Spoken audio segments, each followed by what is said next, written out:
What's going on, guys? B. Scott Herbert on today's show. We got your tight end sit starts heading into week number 18.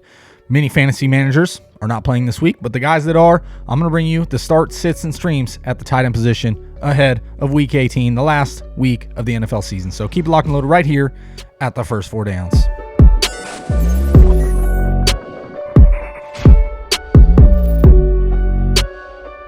What's going on, guys, and welcome back. As I mentioned in the preview, we're going through the tight ends ahead of week 18. Many of you fantasy owners that own a fantasy team aren't probably playing this week, but some guys are, and they play 2-week championship rounds, or they play into the 18th week. Whatever consolation prizes, whatever you want to do for week 18. It's a fun week of football. It's the last week of football, and it's the hardest to judge, especially when it comes to fantasy production. So we're going to look at the tight end position today. I'm going to give you my starts, sits, and streams heading into this week. And if you have any questions about any tight end, drop in the comment section. I'll be glad to give you my advice, start, sit, anything otherwise. Heading into next season, I'll have your tight end ranks and all that good stuff. So let's dive right into it. Before we get to today's content, don't forget, like the video and subscribe, of course. Hit the thumb, the bell, all that good stuff. But let's start at the top. The way I like to do it is start with your must-start tight ends anyway, then get into some other options. So first off, Mark Andrews facing the Pittsburgh Steelers, the number one fantasy tight end of the 2021 NFL season for fantasy. And I think heading into next year, he's probably going to be ranked right there at maybe the number 2 or number 3. You probably go with Old Faithful Kelsey, but there's an argument to be made that Mark Andrews should be right in this rank. Heading into this season, I had Mark Andrews as an elite tight end, but just outside that echelon, I didn't know if he was going to see that kind of target share and that kind of volume, and it happened, and he exploded this season. He's the set it and forget it tight end one. Feel free to roll him out there. Travis Kelce faces the Denver Broncos in Denver. Denver's pretty tough against tight end position, but you're not sitting Kelce if you got to start him anyway, and you got him on your fantasy team. You're starting Kelce. George Kittle at the Los Angeles Rams, same situation. To be honest, George Kittle let me down in the last couple weeks, especially in the playoffs. I had a few players that all of them did terrible all at the same time. CeeDee Lamb, Tyreek Hill, George Kittle. All three of those players let me down in the 2 weeks of championships. I made it through into the championship, but then they let me down once again. It's all right. Second place ain't that bad considering, you're trying to aim for first place. But anyway, George Kittle this week. I digress. George Kittle, you're starting him. Dalton Schultz, he's at the Philadelphia Eagles, 8+ targets in 3 straight games. Philadelphia gives up the most fantasy points to tight end position, I want to say. So Dalton Schultz, you got to be firing him here. You got to worry. Dallas, not much to play for, the seeds, but they are playing on Saturday, so that means they're going to be playing ahead of some other teams. So they're probably going to be rolling starters out there. Feel free, fire up Dalton Schultz. Dawson Knox facing the New York Jets.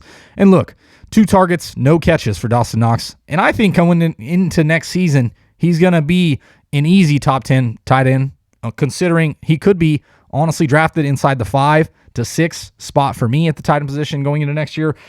Just early predictions. Obviously, I'll have the ranks out later, but he came on very strong this season. He's a little touchdown dependent, especially towards the back half of the season, and they got lots of receiving options. So Dawson Knox, if you own him and got to fire him here this week, I think it's an okay option. The Buffalo Bills should just pour it on the New York Jets, to be honest. So Dawson Knox, you could start him. Rob Gronkowski facing the Carolina Panthers, and honestly, 8+ targets in 6 of his last 7 games since returning from injury. He's been outstanding with 1 dud to say, but there's no way you could sit Rob Gronkowski. You got to be firing him here. And once again, the passing options. Who's going to be catching the ball out there for the Tampa Bay Buccaneers?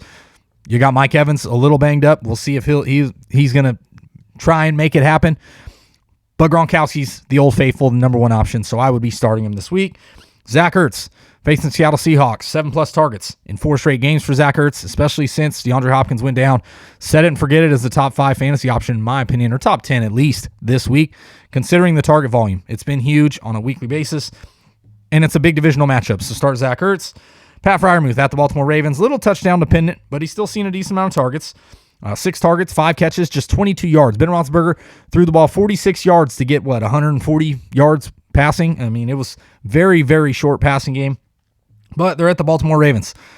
Baltimore gives up top 5 fantasy points to the tight end position, so I like Pat Freiermuth as a top 10 option this week. Hunter Henry, he's pretty much going to round out my 10 at the Miami Dolphins. He's touchdown dependent. You've seen it last week, 5 targets, 3 catches, 37 yards.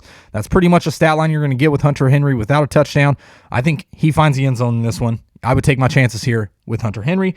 Darren Waller, if he's available and active, he's on the COVID list now, and he's been banged up with a knee. If he's active, facing the Los Angeles Chargers, one of the games of the week. It's exciting to see this on Sunday Night Football. Pretty much a win-and-in scenario for both these teams, Las Vegas Raiders and Los Angeles Chargers. So Darren Waller, if you got to start him, if he's available, you probably got to start him.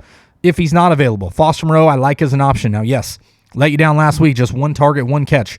But I still think that the Raiders are probably going to have to throw the ball a little bit in this one to hang in the game with the Los Angeles Chargers. So I like Foster Moreau or Darren Waller. And then Kyle Pitts, if he's available and active, he just gets a lot of yards. He's a very consistent low-end tight end one. He lacks a little touchdown upside, but he's getting it done in the yardage department. Cleared 1,000 yards.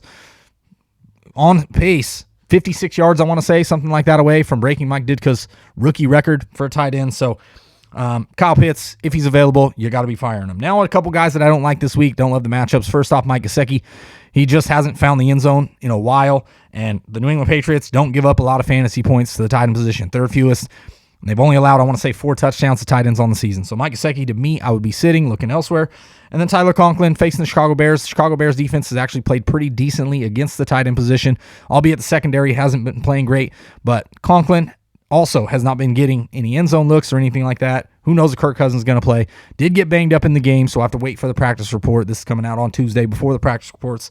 But Conklin, I'd be looking elsewhere for other options. Now on to a couple stream options, guys that you could be streaming this week. First off, David Njoku.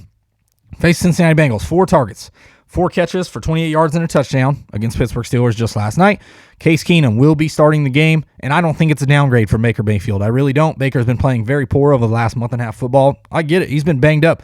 I mean, pretty much playing with a broken shoulder. I mean, he's been muscling through all day long. I understand he's going to have surgery right now. So Case Keenum, he's going to be the starter. I don't think it's a downgrade for David Njoku here. And Cincinnati Bengals allow the 4th most fantasy points to the tight end position. So I like the upside here with David Njoku. I get it. Harrison Bryant's going to see snaps.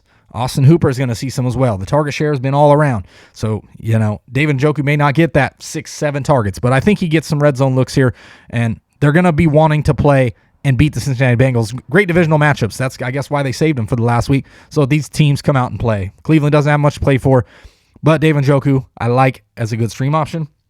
And then Noah Fant. It's going to round out my stream options. Facing the Kansas City Chiefs. Fant coming off a great game. 7 targets, 6 catches, 92 yards, and a touchdown. Now, yes, they were missing some pass catchers. No Jerry Jeudy, no Tim Patrick. Both on the COVID list. We'll have to wait and see if they're going to be available for this next game. Fant, 6+ targets in 2 of his last 3 games. 50+ yards in 3 of his last 4 games. So he's been getting it done on a low-end scale, and he has upside. We've seen it. 90+ yards and a touchdown in a couple games this season. So he does hold top 5 tight end upside. I think the game script could be well here. I think they could be playing from behind and looking to shoot it out with Kansas City or at least score some points. So Noah Fant is a good streaming option heading into week number 18. So that's it. My short, quick, sweet tight end video heading into the last week of the fantasy football season. Obviously, many of you may not be playing this week. Maybe you're just watching my content because you love me. I appreciate it. I appreciate all the support from all my new subscribers and everyone out there for all the support. Everything I've been doing is for you guys. I'm here all season long to help you get further along with your fantasy team. So don't forget, like the video, subscribe, share, thumb bell, and then comment. If there's a tight end you want to hear more about, drop in the comment section, and I'll be glad to give you my advice this season, going into next season, whatever questions, drop in the comment section. So for the first 4 downs, it's been B. Scott, and I'm out.